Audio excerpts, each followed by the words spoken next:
guys! Good morning! Welcome back to my channel. Kung hindi nyo pa po ako kilala, my name is Grace and then welcome to my channel, Grazilla's Diary. Guys, nandito po tayo sa may Lake Waihola. As you can see, it's really nice day today and calm. There's no wind and it's not really windy, sunny, 17 to 18 degrees. Malapit ako sa may highway guys, kaya maririnig nyo yung mga sasakyan dyan. So ito lang guys yung outfit natin for today.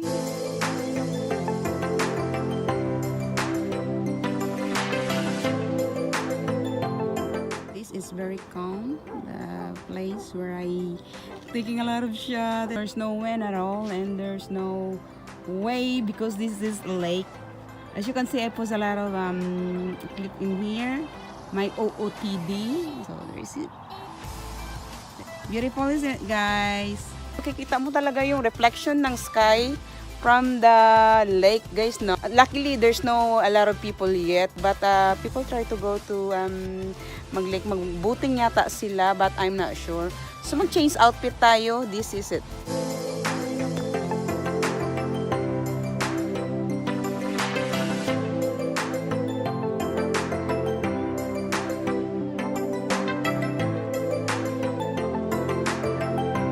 Hello guys, good afternoon ulit. Andito na tayo sa my tulip farm. As I can see, nag-change outfit si madam. Kaso lang hindi pa siya humaba. Tapos doon sa kabila, may peach, may white, may pink, tsaka red.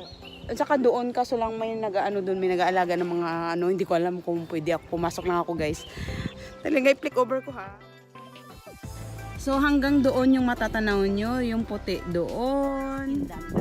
Naglagay yung lalaki ng karatulado na bawal pumasok dito at saka mamitas ng bulaklak.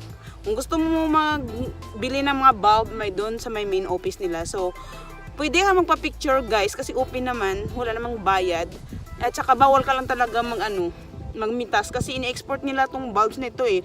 Pumupunta to ng Japan at saka sa Holland. Yung may-ari, pinayagan ako maglibot doon. Sabi niya pwede daw pumunta doon. Yes. Kasi dito lang ako naglinggiring dito sa may red tulip. So sabi niya pwede ka naman pumasok doon. Oh. Pero huwag ka lang mamitas ng mga bulaklak. Thank you sir. I'm so happy na pinayagan niya ako na pumunta doon.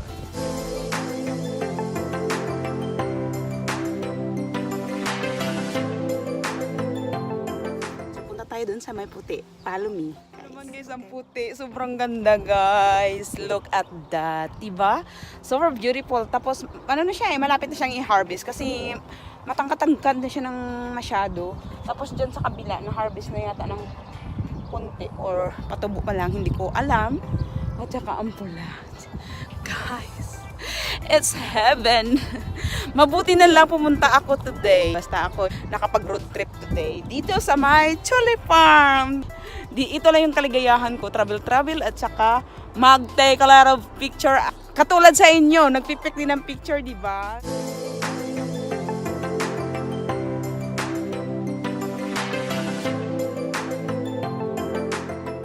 Guys, ito naman yung pink na kulay ng mga tulip.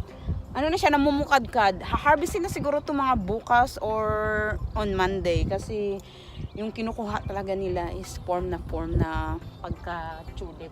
At saka yan, idadag out nila yung mga bulb na yan at saka i-export nga sabi ko sa ibang lugar kasi dito, ang maraming bulaklak dito sa may Edensdale, South Island.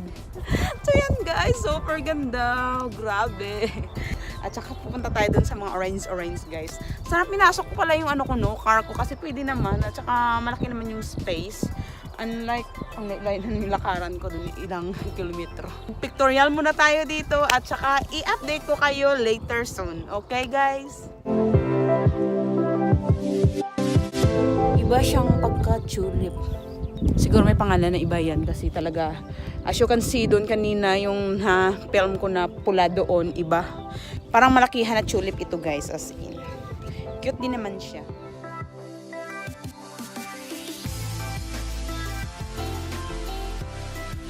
Yan guys, siguro hanggang dito lang ako banda kasi may mga workers doon na siguro iwan ko kung anong ginagawa nila. At saka papunta pa ako ulit dun sa may puti at saka mag-tutorial. Mag-change outfit ulit tayo guys. Ito lang yung ano ko guys, yung OOTD ko, yung Maxi, kung ano yung mga sinusuot ko dito sa Tulip. Nagdadala talaga ako guys ng damit at saka outfit of the day, yun. So ito guys, as you can see, di ba ang ganda, super fabulous ang Tulip na ito.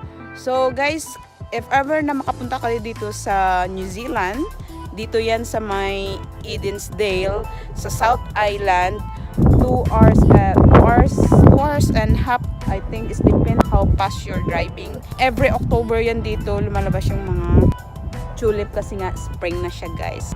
Every year nandito ako, nagpe-picture lang, nagda-drive. Minsan may mga kasama ako, minsan ngayon wala. Kasi yung mga kasama ko minsan nag-o-off lang naman a weekend. So, thanks God na naka-off ako today, hindi ako nag-extra ng work.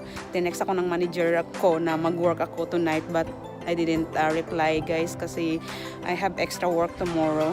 Hindi ko na siya mini-message kasi it's too much. Kasi alam mo naman, magdadrive ako ng 2 hours, saka pagdating ko sa bahay, pagod na rin ako. Ayaw kong magmadali at saka gusto ko i-take yung time ko dito habang na road trip ako dito sa my Tulip Farms guys. So, yun.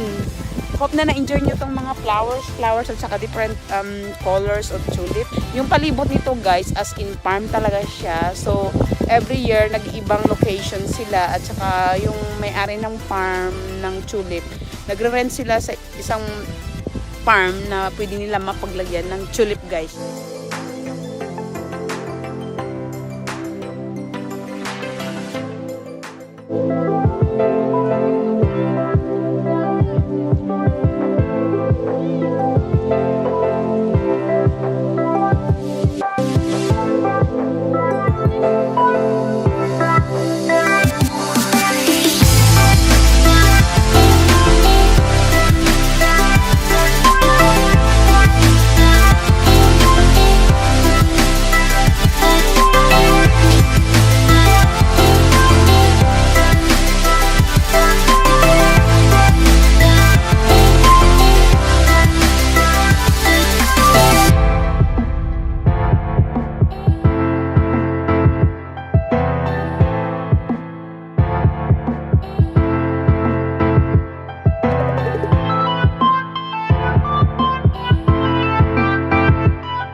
Dito sa my Tulip Farm. So, I'm inside the car now.